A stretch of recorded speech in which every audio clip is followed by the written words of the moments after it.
ရှစ်ဖက်ဝါစီထည့်ဖို့ရှစ်ဖက်ချက်ကိုဖြတ်ပြီးတော့မှဘောလေးနဲ့လက်ဆန်လာကြအောင်မျက်နှာပြင်ကွက်တိဖြစ်အောင်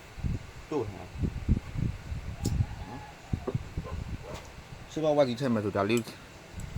နဲ့ထည့်တာအဆင်ပြေနော်စီစုပ်တော့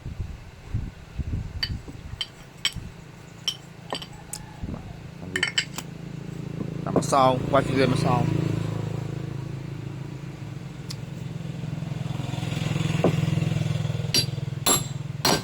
ဝိုင်းမှာဟဲ့လားညီပဲ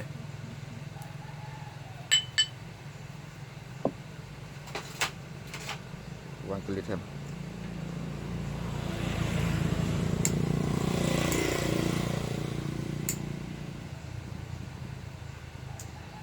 ရှေ့ကအဝမ်းကြီးလဲမဲ့ဆိုဒီလိုတဲကလေးတွေဒီတဲကလေးလဲရမှာနော်မလဲလို့အရှင်တိတ်ပြီးတော့အဆင်မပြေဘူးဒါရလဲပေးရမှာဒါဒီကောင်ကြီးအပြင်ကတဲတွေပါဒီကြားထဲကိုမဝင်အောင်သူကကာထားပြီးတာဒီနှခမ်းတန်လုံးမဖမ်းပေးထားတော့သူဒီထဲကိုရေဒီတဲတွေဝင်မှာဝင်လို့ရှိရင်ဝါစီရလည်းခဏလေးပြစ်စီသွားမယ်ဒါပေါက်သွားပြီးတဲ့ခါကျတော့ဝါစီရမပြစ်စီတော့မှဒီထဲကြားထဲဝါစီနဲ့ဒီတဲကကြားထဲကိုတဲတွေဝင်ပြီးပြုံလုံးစားသွားမှာအဲ့လိုမဖြစ်အောင်လို့ကြားပါတခါလေးလဲရမယ်